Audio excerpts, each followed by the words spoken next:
Thank you, and welcome to In Other News, a show that's focused on what Burlingtonians are thinking about national and international events. My name is Kurt Mehta. I'm a local attorney, and I have on my panel Gabe Salazar and Erika Adamson. They're both political analysts and essayists that live right here in town. So guys, I want to go right into it, get into the issues that we're going to talk about today. The first issue is we're going to talk about on January 20th, 2025, President Trump signed an executive order creating DOGE, the Department of Government Efficiency, DOGE. So let's start with that. So what are they tasked with doing? All right, thank you for having us, Kurt. So the Department of Government Efficiency was originally designed to be an advisory committee to reduce waste, fraud, and abuse in the federal government, and to reduce government debt and inflation, save taxpayer money. That was the stated goal from the start, and it is not an official government department, nor does Elon Musk, who is kind of in charge of this whole thing, considered a special, the head of any department. He is a special government employee who is unpaid for this role. Yeah, it's interesting, Erika. I mean, I can't really think of a precedent where we've had someone who's a senior advisor to the President of the United States that's been in such a role.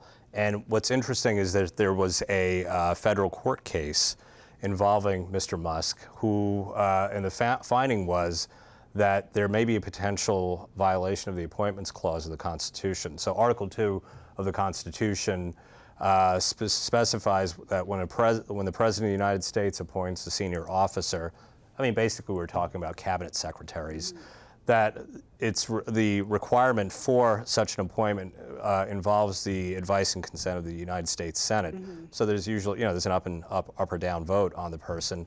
And Elon Musk has not been subject to that scrutiny of our Senate, even though he has sat in on a number of meetings where he was the only person who wasn't a cabinet secretary, sitting next to the Secretary of State, Secretary of Commerce, the Fed, and Mr. Musk was not checked out by the Senate. He hasn't gone through, the rigorous scrutiny that most cabinet-level officials have gone through in our country's history at that level.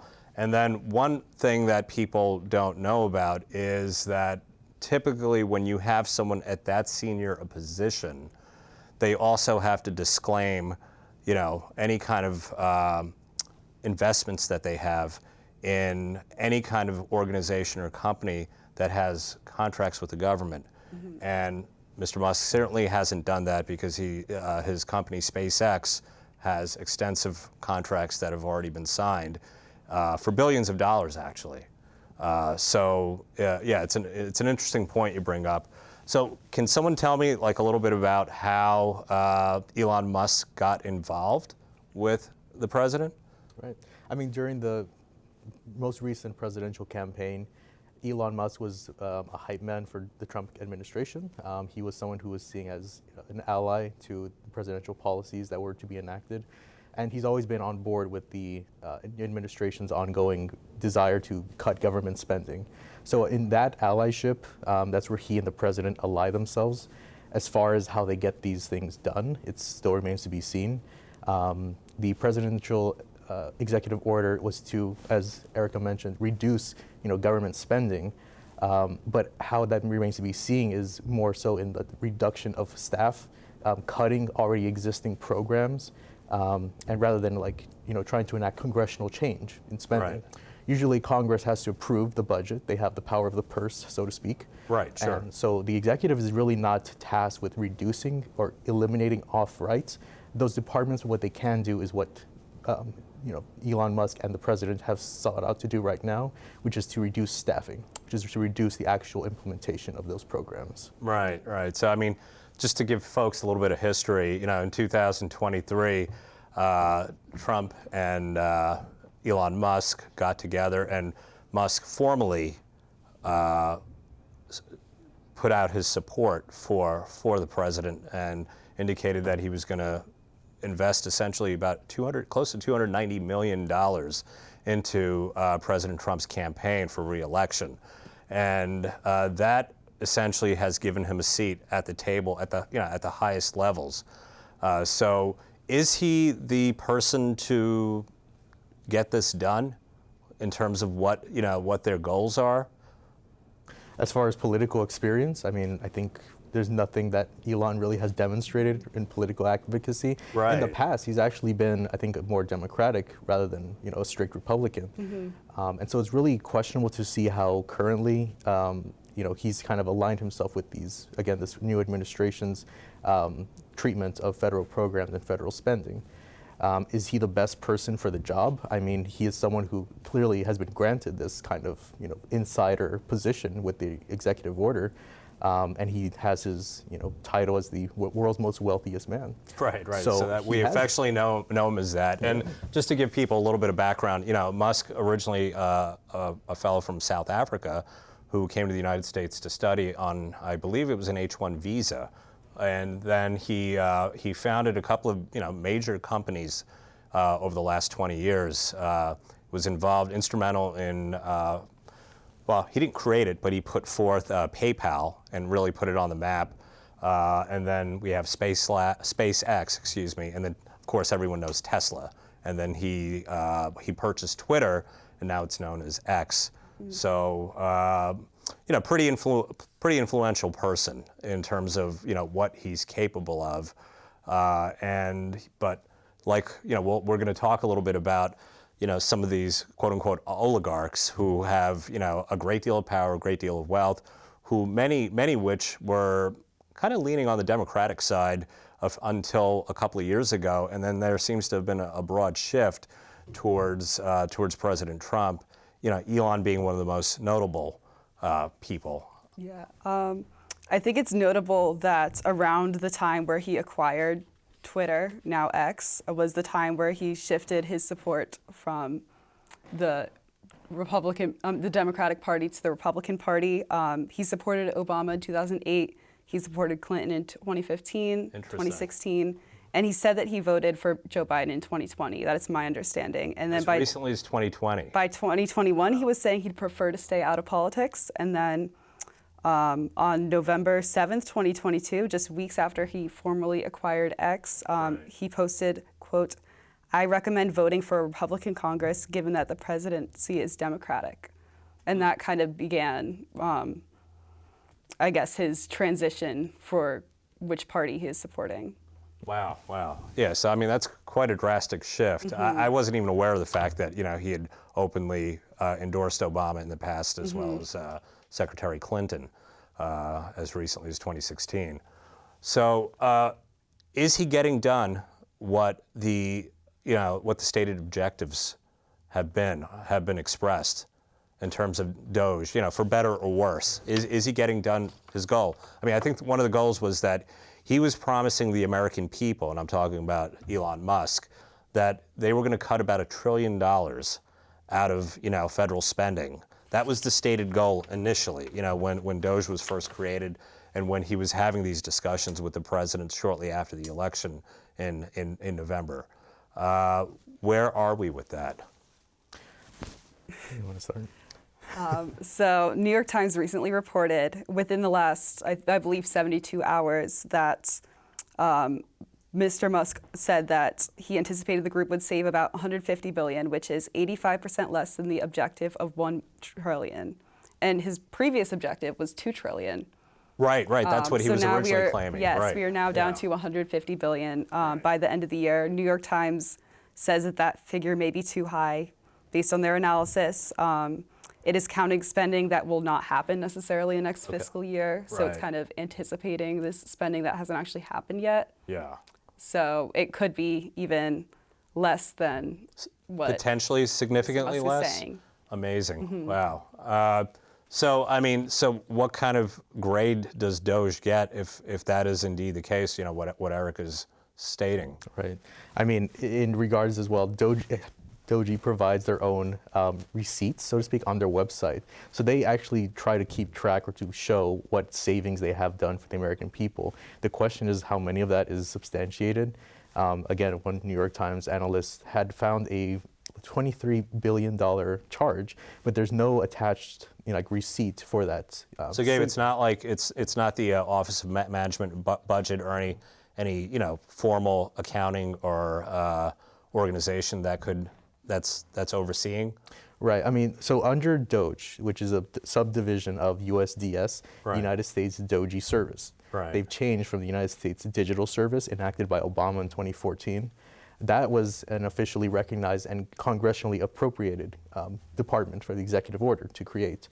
So DOGE kind of came out from that executive order, renamed the U.S. Department of Digital Services into DOGE Services, and so it is still within the Bureau of the Office of Bureau of Budget and Management, I believe is the official title. Right. So within that subset, that is the largest portion of the executive branch, is to oversee its own budget and its management of its funding. So within that department, that was created in the 70s. I mean, if you want to go back and use them as the model for government expenditures, they do keep track, and they have kept track of many instances in which they believe that government has been overcharged or has not been saving taxpayers the correct amount of money. The question, though, is that DOGE insists that there is still this issue about unnecessary expenditures that even their own department of OBM has otherwise not really enacted upon. There is another division within the Office of Bureau of Management which kind of makes DOGE irrelevant, and that's, I believe, the Office of Government Accountability. So even within the executive branch already, there wasn't a department that existed to determine whether these expenditures were necessary or overburdensome, too costly. DOGE has been taking the reports from that department and saying, okay, well, here's what they have, let's now try to enact it. So the question, though, is, I guess, do these receipts add up to saving Americans money? Right. Where is the proof that the Americans are, improving by these cuts or by these actions that DOGE has been taking? It's hard to kind of make that assessment when you don't have the proof in front of you. Where are the numbers that are being saved? With respect to money, you mean? Of course. Right. I mean, that's the whole goal here, I believe, is to save Americans money. Right. Well, I mean, I recall, since the Reagan administration, the Republican mantra has always been to cut the size of the federal government. They've always insisted, that the federal government is bloated, and there are many more employees and services than need to be. Maybe there's an aspect of that is indeed correct. However, the methodology that DOGE has implemented, it could be kind of compared to using a sledgehammer. To a problem that may have required, fine-tuned surgery. They have let go, at this point, tens of thousands of federal employees.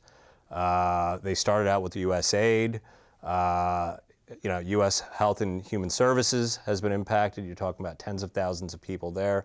Social Security, the Veterans Administration has lost, many people. Ironically, on April 15th, tax day, they gave notice to about 22,000 people to essentially take a administrative leave option, which would allow them to work until September, I think it's September 30th. Right. I'm sorry, not work, but receive income, pay, right. Until September 30th, that they could essentially go home. And then after September 30th, all benefits and income would stop. Right. So you're talking about, we're probably going to get to an excess of 100,000 people that have been let go in Washington, D.C. I mean, in terms of what it's doing to that city, that's a whole other question. These are typically high-paid employees with job skills that are often difficult to apply to other services and other jobs. So we will probably have a lot of unemployment claims from these folks that are losing their jobs left and right. I wanted to go into not just the actual cutting, but I wanted to talk about things like the subject areas that they are focused on cutting. So one of the things they've focused on was getting rid of agencies and agencies within agencies that focus on issues such as climate change, DEI programs. They're being cut very quickly, and those entire departments are being eliminated. There's also been talk that there was this program that was disavowed by the president shortly during the presidential campaign. It was called Project 2025. That was something that the Heritage Foundation had come up with, sometime last year. And the focus of the program was to basically reshape and remold the federal government as we see it, as it exists. And it seems like a lot of the goals that DOGE has, aside from cutting costs, it's specifically targeted to actual social mantras and social ideas that can kind of be classified as sort of leaning to the left a little bit. Programs that involved LGBTQ causes, those are all things that are being specifically cut.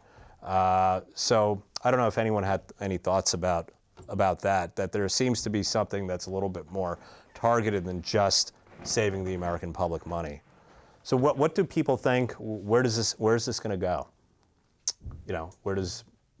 How is this going to end with respect to DOGE? Are Americans going to lose a lot of services? I mean, just your guess. You don't have to put any, there's no scientific backing behind it that I'm asking for. Sure. Right. Good thing, bad thing, DOGE overall?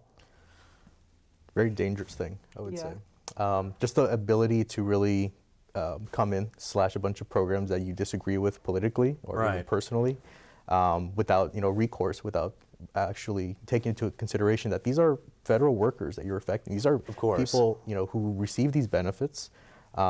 Maybe in your ivory tower, you believe that you're not affected by these kinds of government programs, But in reality, I think every aspect of society is interconnected. So if you affect one portion of, let's say, the Veterans Affairs, it doesn't affect you or I. We're not veterans, right? So I think the question, though, is do we want to live in that kind of society where we mistreat our veterans in such a way?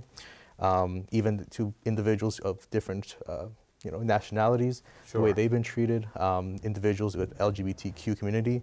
There are people who receive these kinds of benefits that we just don't interact with, but nevertheless, they have their own needs, they have their own lives to live, and the fact that we have established these programs in the past, I think shows that the way that they're immediately being discredited or eliminated just on the basis of government expenditures shows a kind of callousness and desensitivity to the aspect of we the people, which is to be in consideration of all these. So I mean, the other question is who's fighting, who's standing up for these people? I mean, there's been an issue of accountability. What can be done about DOGE?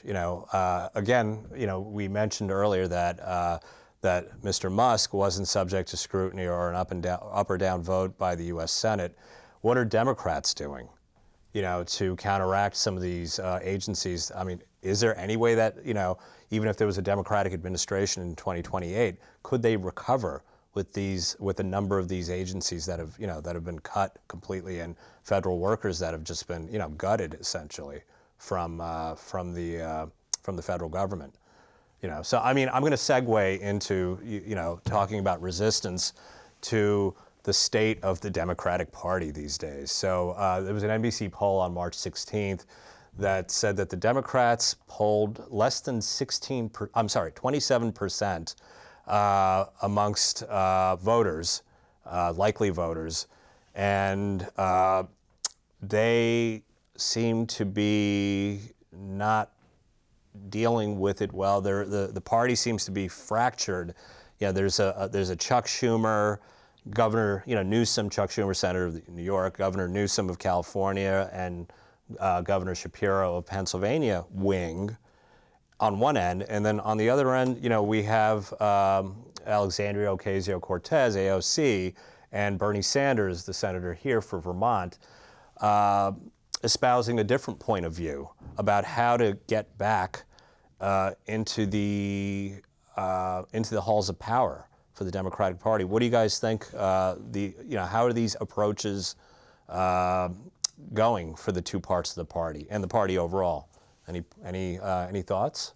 I mean, just seeing the turnout for the Fighting Oligarchy tour with AOC and Senator Sanders, it's hard to make the case that the Schumer wing of the party is winning the hearts and minds of the electorate this time. I mean, almost every day of the week, they are going to areas across the country, many red areas and swing areas, places that are usually kind of neglected during the campaign cycle. Especially by the Democrats, Especially by the unfortunately. Democrats, Right. yes.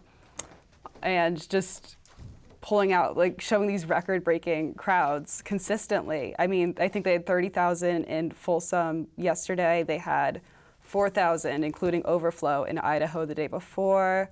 They had the biggest crowd in either of their careers with, I believe, 36,000 in LA over the weekend. Unbelievable. Yeah, and we're not in a campaign season right now. We're just out of one. It's an off year, and they're consistently having all these people show up. People who reports are saying aren't necessarily traditional Democratic voters either. Right. So I mean, what's making them show up? What are they unhappy with? This close to the actual campaign. We're only about 6 to 7 months out from the presidential race or election. Back in November. Why are this many people coming out? I mean, what are some thoughts? I think it's frustration with. I mean, it's frustration with President Trump and Elon Musk and that whole, I guess, takeover, what feels like, of the government. But it's also frustration at the Democratic Party's inaction.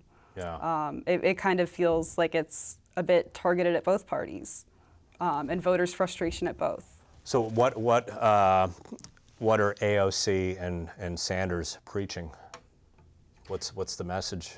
It seems to be, capturing that spirit of resistance against elitism, especially in regards to the government's view of oligarchs. Because again, oligarch is not a political term as it relates to like Democrat or Republican, but it is focused upon this perception, I guess, that the people are not, receiving their due economic share from this country's, all their work, all their time that they paid into this government. Where's the benefits of this social contract, the Constitution that they're receiving? So it is that kind of frustration that I think is, again, being very open in this administration. This presidential administration is just kind of disregarding the people's desire, their request to have more justice, better economic security for themselves, for their families. And so that's what this, I think, tour is focusing in. So you think it's more about resistance that they're expressing against the Trump administration, or do you think this is even something that they're upset with respect to the rest of the Democratic Party? Absolutely, yeah, Democrats Both, as well. absolutely. It's a message of economic populism that, other than Senator Sanders and his campaign, you really haven't seen much of in the Democratic Party.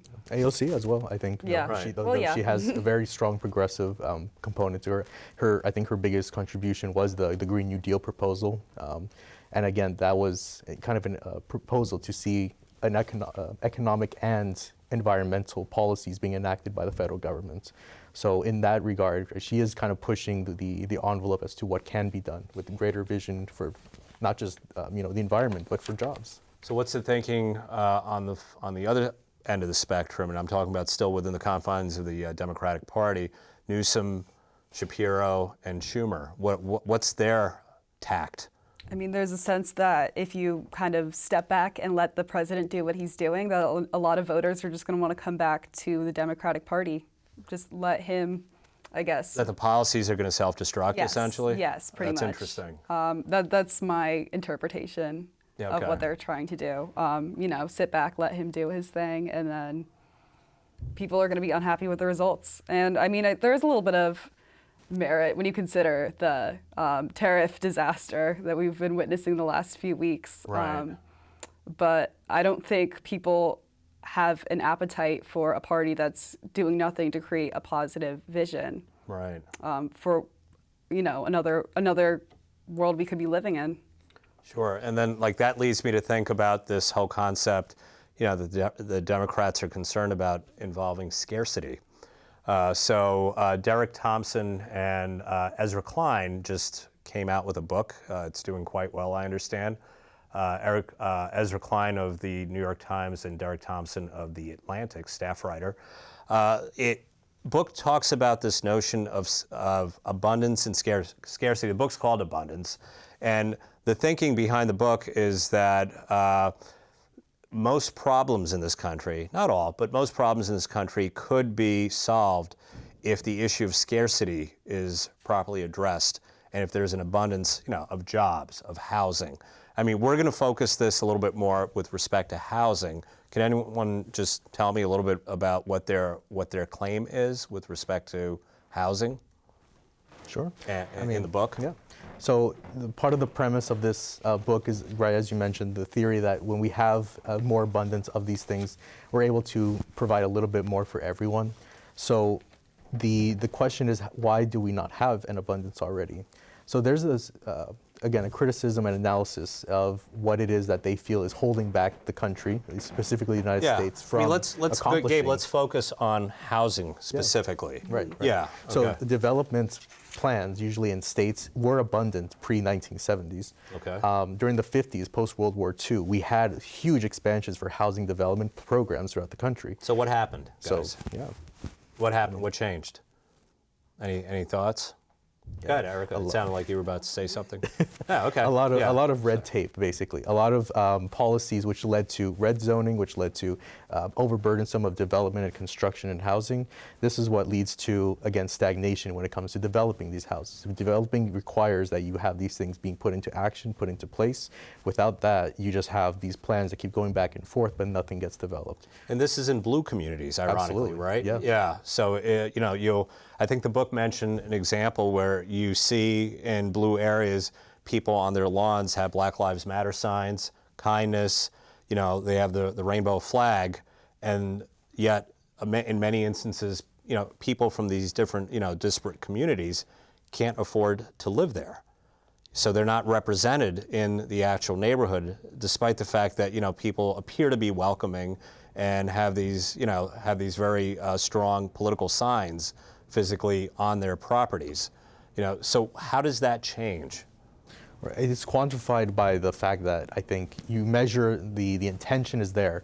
I think blue states have always had that intention to create a more equal society for all. It is simply these policies and programs that they've kept in place. I don't know if it advantages them, so to speak, more than their desire to see that outcome come into fruition. But for whatever reason, these policies are holding back development. Is it holding back this presentation of abundance? So in the part of the book, it mentions that study about the one common factor which leads to housing development isn't, drug use, isn't necessarily economic. Specifically with homelessness, scarcity. right? It's just the ability to have housing in the markets. So, isn't that an issue that we're having here in town, in Burlington? Absolutely. Where it is so incredibly difficult to get housing, whether it's an apartment, a home, and there isn't significant building here, unfortunately. And therefore, over the last several years, we have a housing crisis, and you see more homelessness. I mean, the book mentions that, as you said, that it often doesn't have much to do with drug use, with other types of social problems.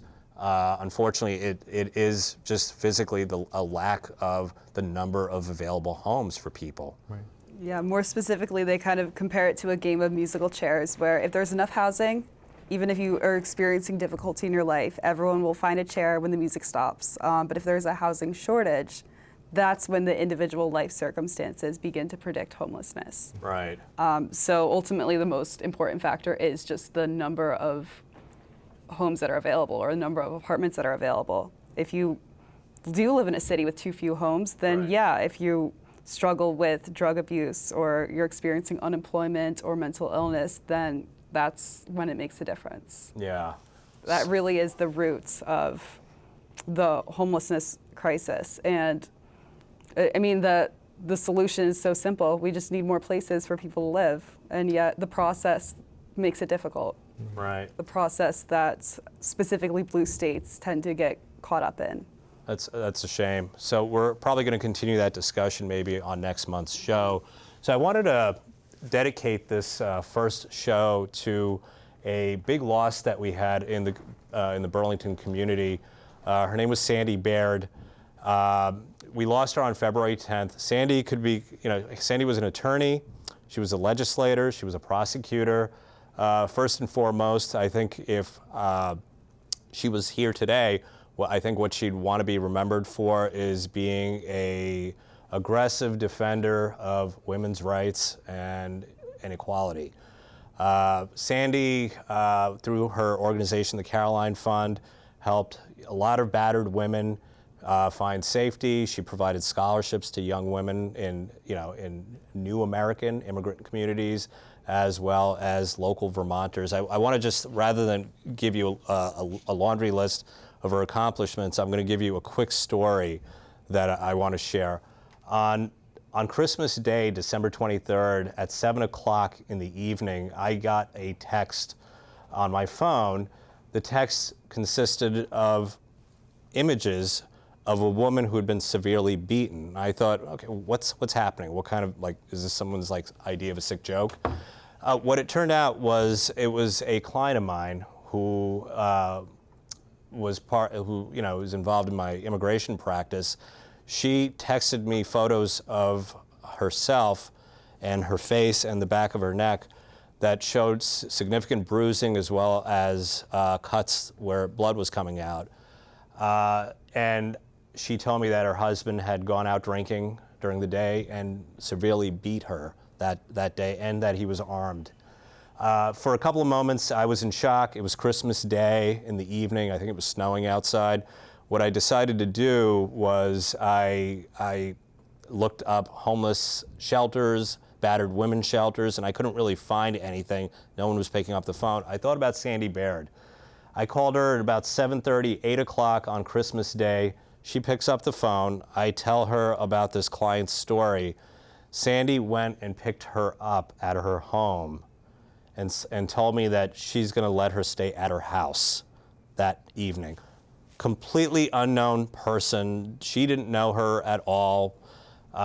She let her stay the night, gave her safety, gave her some food, and the next morning took her to a town in Vermont, which I think I'm not allowed to disclose, where there's a battered women's shelter far away from Burlington, and gave this woman housing and freedom from being beaten by her husband. That's the kind of person Sandy was. So I just wanted to share that story and let you know that we experienced a huge loss in this community, not just women, but all of us in town. And I have to say that she's going to be one of the few people that I'll say, despite the fact that she was 84 years old, she was cut down in her prime. So thanks for joining us, everyone. And we look forward to seeing you next month. Thanks, Gabe and Erika. Thank you. Thank you.